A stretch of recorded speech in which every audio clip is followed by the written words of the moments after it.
It's a fine evening in Istanbul, and people are preparing for a top soccer game. In the Beşiktaş district of Turkey's largest city, everyone supports their local club. Go Beşiktaş! In a park,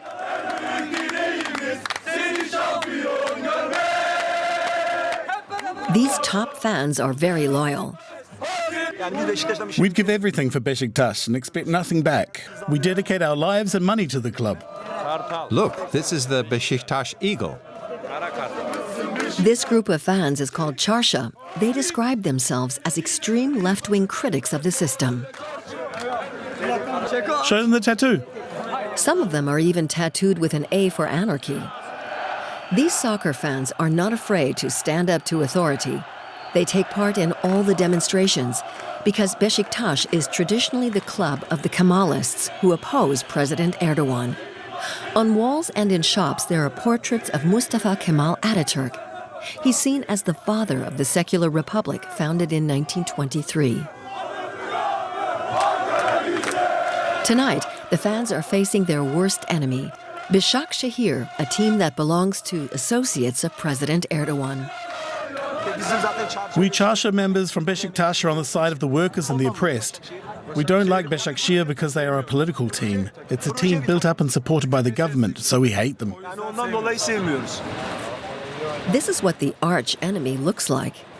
No tattoos, no alcohol. It feels more like being in the schoolyard. Hey, let me see that.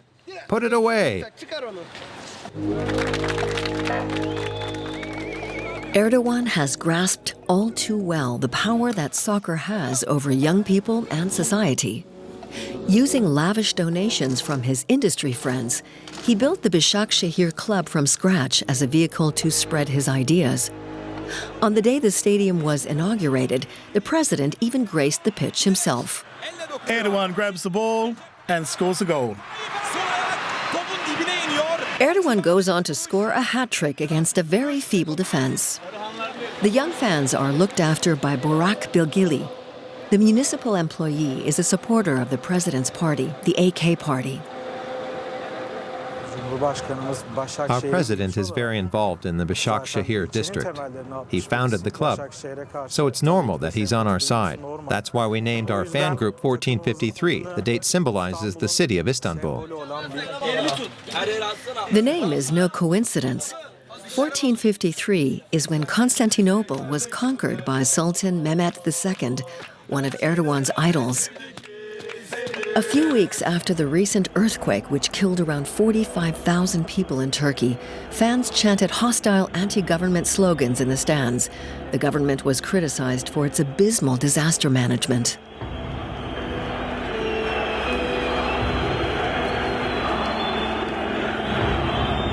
The devastating earthquake of February 6th has weakened Erdogan, who was until then almost untouchable.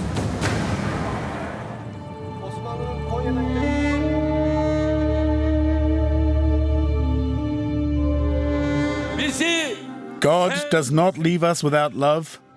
He does not leave us hungry, thirsty, and homeless. For the last 20 years, Recep Tayyip Erdogan has been ruling Turkey and its 85 million inhabitants with an iron hand. His policies are a combination of economic liberalism, Islamism, and nationalism. Turkey has developed under his leadership. Infrastructure has been modernized, and some industries, such as construction, have boomed. Erdogan has long cultivated the image of a Muslim democrat, but his intention today is to re-Islamize Turkey. He's building thousands of mosques across the country. Thanks to the Turks, Islam has found its true identity. To remain unchallenged in his rule, Erdogan is cracking down on his critics. Almost the entire press is now loyal to the government. Despite allegations of corruption, Erdogan indulges in great luxury at the state's expense. Like a modern sultan, he's having a huge palace built with 1,500 rooms. I don't care whether they call me a dictator or whatever. It goes in one ear and out the other. The Balata family have their summer villa in a suburb of Istanbul. Kemal, the father, runs several hotels. What should we watch, Dad? A series. The whole family loves series about the Ottoman Empire. A great number of them are produced by Turkish television. These successful blockbusters with their epic war scenes tell the story of the Ottoman sultans who brought down the Christian empire in the Orient.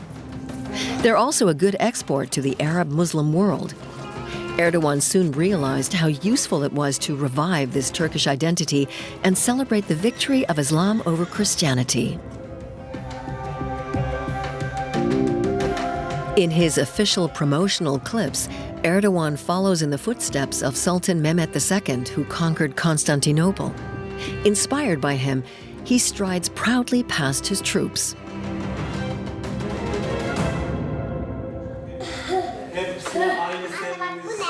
Although the Balatas are part of the new bourgeoisie, they do not vote for the president's party. But they are very receptive to the nostalgia about the Ottoman Empire. We're very happy that people all over the world watch these series and that our culture is represented everywhere. In our house, Kerem is the biggest fan of the Turkish series about the Ottoman Empire. I think he's seen them all, about 15 altogether. He's only 6, but he's been asking us to tell him the history of the Ottoman Empire ever since he was 3. Young Kerem also knows all about the history of Sultan Mehmet II and his conquest of Constantinople. How old was he when he conquered the city? 21. 21, yes. And which year was it? 1453? 1453. Yes, 1453. Are you proud that Kerem knows Turkish history so well? Of course, in Turkish, we say nations that don't know their own history are doomed to extinction. Erdogan is exploiting the glory of the Ottoman past to galvanize the national sentiment. In Kasim Pasha, the working-class neighborhood of Istanbul where Erdogan grew up, he has turned his childhood soccer field into an archery club.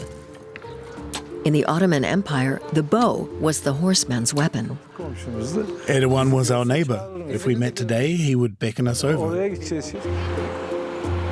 Ertuğrul is a childhood friend of Erdogan's and one of his loyal followers. He's a member of the AK party, the Justice and Development Party founded by the president. Here it says, if you don't know your past, you can never have a future. Much as he focuses on archery today, young Erdogan's true passion was soccer. After a game he'd come through here, he was supposed to play for Fenerbahce. He was a good centre forward. Legend has it that the president had a good chance of becoming a professional soccer player, but his conservative and religious father was against it. Look who's behind the car. Ertuğrul bumps into Selahattin, Erdogan's former soccer coach. This is Erdogan, and this is Ertuğrul. This photo was taken 50 years ago. He was a very good center forward. And later, when he was older, he changed position and became a defender. I love him with all my heart. Even if it kills me, even if he loses all his supporters, I will still vote for him. Erdogan's family background is humble, just like this neighborhood. His father was a shipmaster on the Bosphorus, and his mother a housewife. They lived in a traditional wooden house like this. The young Erdogan attended a Quran school. He even toyed with the idea of becoming an imam for a while. he diligently attended the mosque in the neighborhood. He was very religious. He performed all his daily prayers and urged young people to pray. He had no vices, and he could talk to unveiled women and people who drank alcohol very convincingly. Erdogan remained loyal to this neighborhood for a long time. He lived here until his election as the mayor of Istanbul in 1994.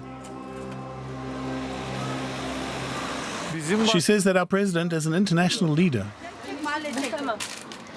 Semiha Pachal runs a grocery store where the Erdogan family also came shopping. He grew up in our neighborhood, went to school here, and look how far he's come. He's such an important man. We're very proud. We know him and his children well. His daughters grew up here. They're part of the family.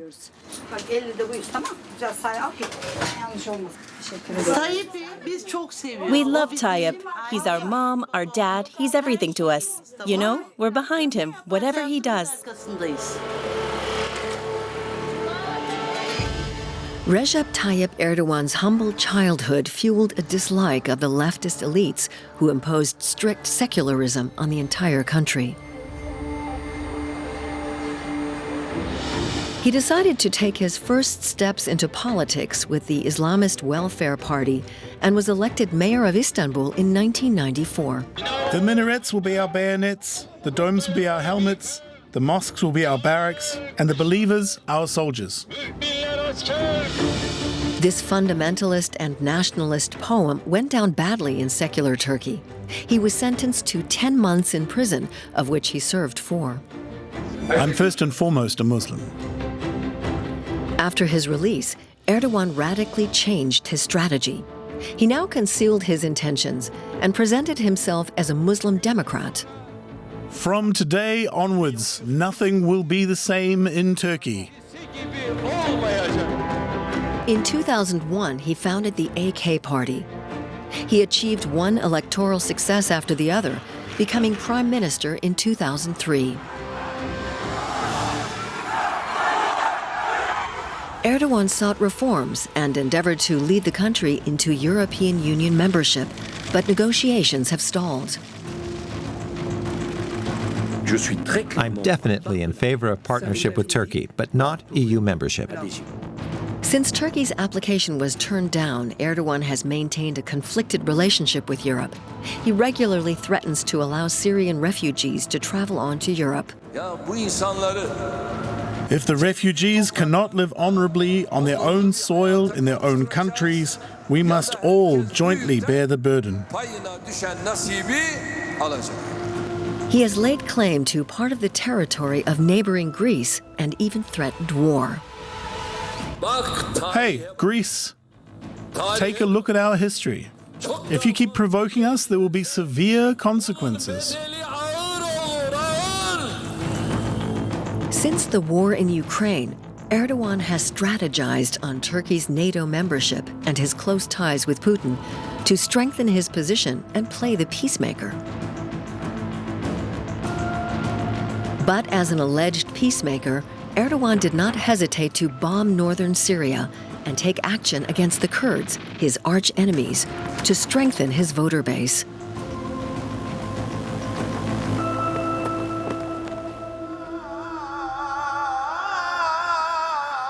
On the national stage, Erdogan has been returning to his original principles of Islam and nationalism for several years now. The bourgeois and conservative social class that emerged during his rule continues to support him.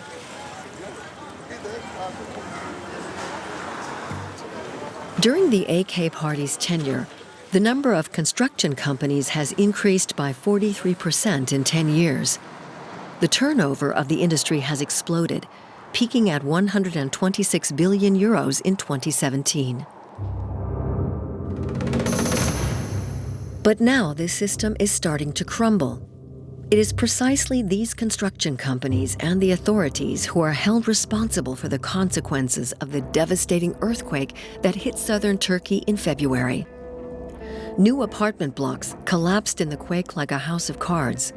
These fragile new buildings did not always meet the standards for earthquake-resistant construction. Building permits were often obtained by bribery. A few developers were arrested to appease the population's anger. But on a political level, no one has suffered any consequences. Reporting on corruption in Turkey is a risky business. According to Reporters Without Borders, Turkey is one of the most repressive countries in the world regarding the media. Many journalists have been arrested. Barış Terkulu knows Turkish prisons only too well. The investigative journalist spent 2 years of his life behind bars. This morning, he's preparing for his next trial. When a journalist like me writes about corruption in the state, there is a risk of being sued and arrested. I've already been arrested twice. It means that your reputation is damaged and you'll be targeted by the pro-government press, the Islamic Brotherhood, or the criminal organizations supported by the President of the Republic.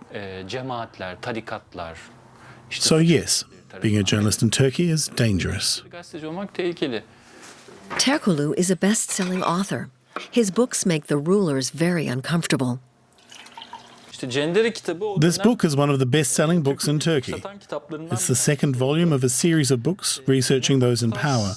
The first volume, Metastasis, has sold about 400,000 copies.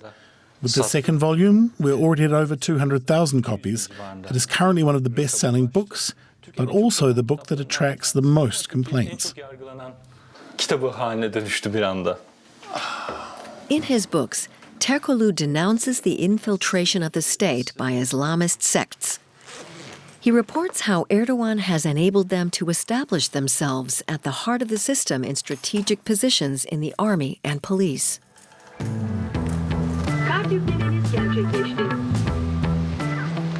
On the way to court, the journalist describes an extremely corrupt system to us. Many skyscrapers have been built during Erdogan's reign, most of them by companies close to the government. Building bridges is another way for these companies to get rich. Companies that win a bid to build a bridge are often very close to the government. The government also guarantees a minimum number of paid crossings. This means that the provider continues to make money from tolls after completing the bridge. But it's not just drivers who pay, it's also the state, due to this guarantee.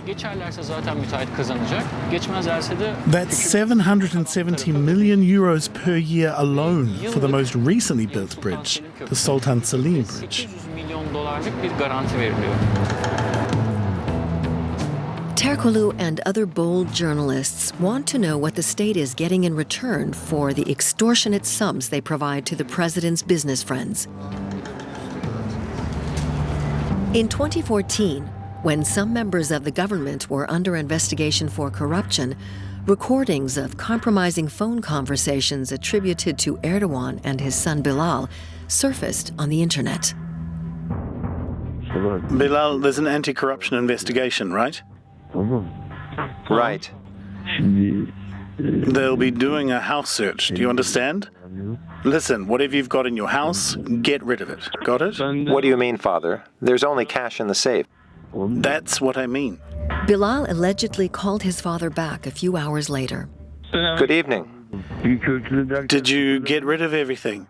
Not all of it, not yet, Father. Let me explain. There are still 30 million euros we can't hide. The Erdogan family later complained about the conspiracy, and the investigation was stopped. Judges and police officers investigating the case were transferred or imprisoned. Since then, journalists like Terkulu, who research corruption, have been systematically prosecuted. The state has filed 33 lawsuits against his latest work, and he faces up to 158 years in prison. How do I feel? I'm so used to it now I don't feel anything anymore. In front of the court, we are monitored by plainclothes police officers who listen in on the entire interview. You know, there has never been justice in Turkey. Today is not a decisive hearing, but the judiciary in Turkey is so politicized that the outcome of such a trial is bound to be biased.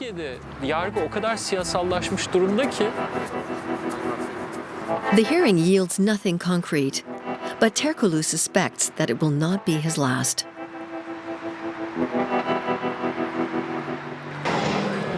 Erdogan's other major project is to advance the Islamization of society. Since taking office, he has been busy breaking down the secular character of Ataturk's republic. In 2013, he lifted the ban on headscarves in the civil service and in schools. In his 20 years of office, he's fortified the Diyanet, the powerful religious affairs authority, increasing its budget 20-fold to €1 billion in 2018. It's expected to rise to €1.6 billion in 2023.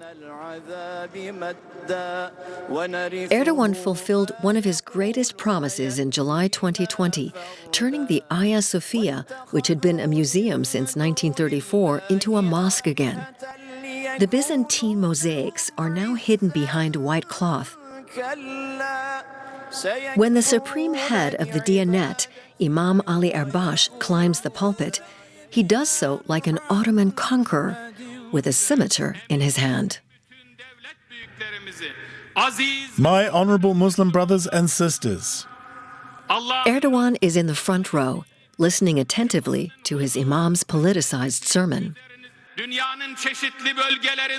all over the world, mosques are being attacked, forcibly closed, even bombed or destroyed.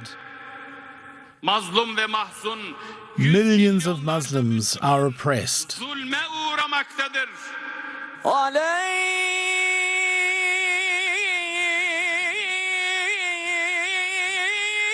Recep Tayyip Erdogan has had more than 14,000 new mosques built since 2003. His flagship project, the mega mosque Çamlıca, is built right on the Bosphorus. It cost €280 million, and its imam is very proud of this place of worship.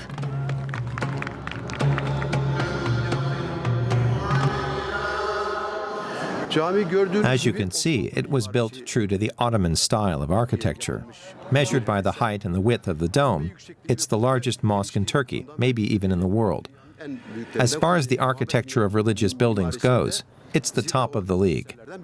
We could say that thanks to the Turks, Islam has found its true identity.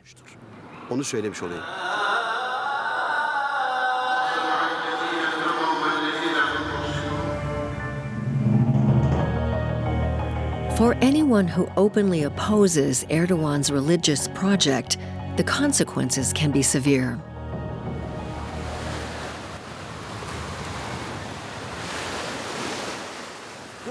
Zahra Pala, playing here with her son on a beach in the south of the country, has had a bitter experience.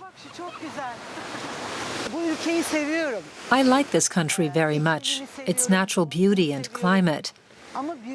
The problem is some of the people who live around me. I don't have a problem with them, but they have one with me.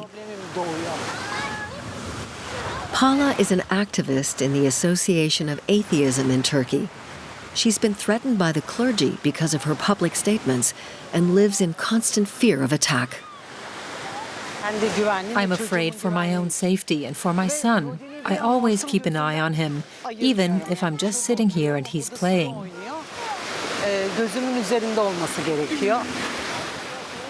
Pala was forced to leave the capital, but she still hasn't given up her activism.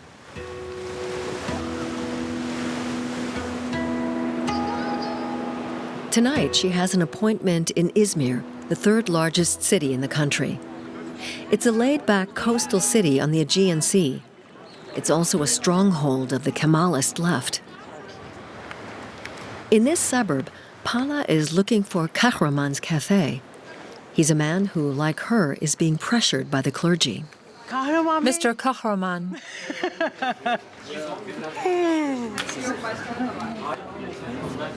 Welcome.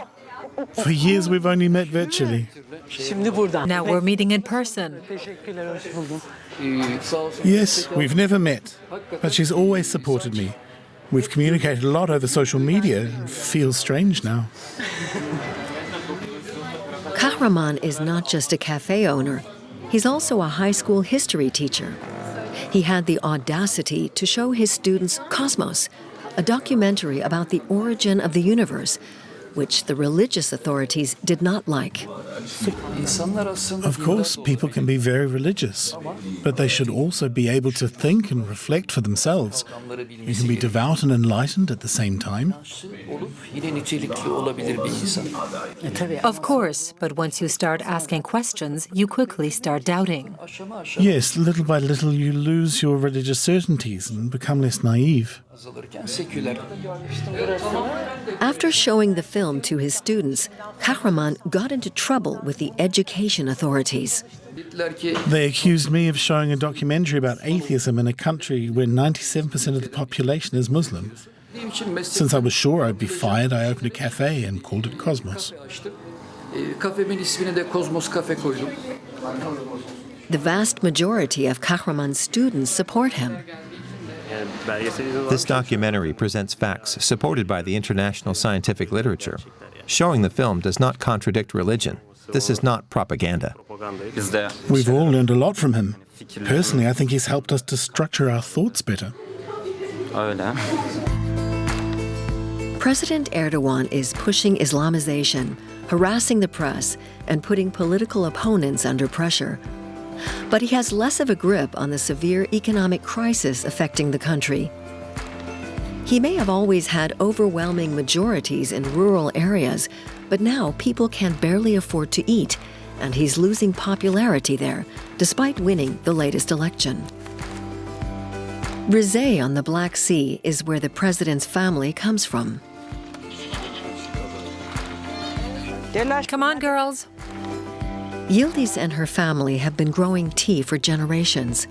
Harvesting the tea leaves with shears is exhausting work.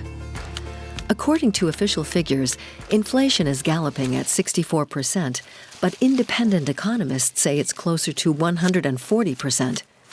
This is making it difficult for Yildiz and her family to get by.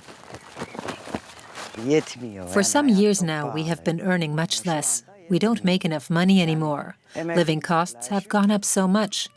My husband is retired, but he still has to work. If he didn't work, we wouldn't make it. We have only a small plantation. We harvest just 2.5 tons of tea per year. And then we have to pay for the fertilizer, the gasoline, the workers' wages. In the end, there is nothing left. Not a cent. The economic crisis is caused partly by Erdogan's poor economic policy decisions. Check. Anger is growing among the farmers and the working class. Do you expect any help from the state? No. What should the state give us? We will keep working, keep growing our tea, harvesting our crops and vegetables. I still have hope. Really? Hope is a good thing. We're a strong country and a strong people. If we manage to join forces and believe in ourselves, together as a country and a people, then we can move mountains.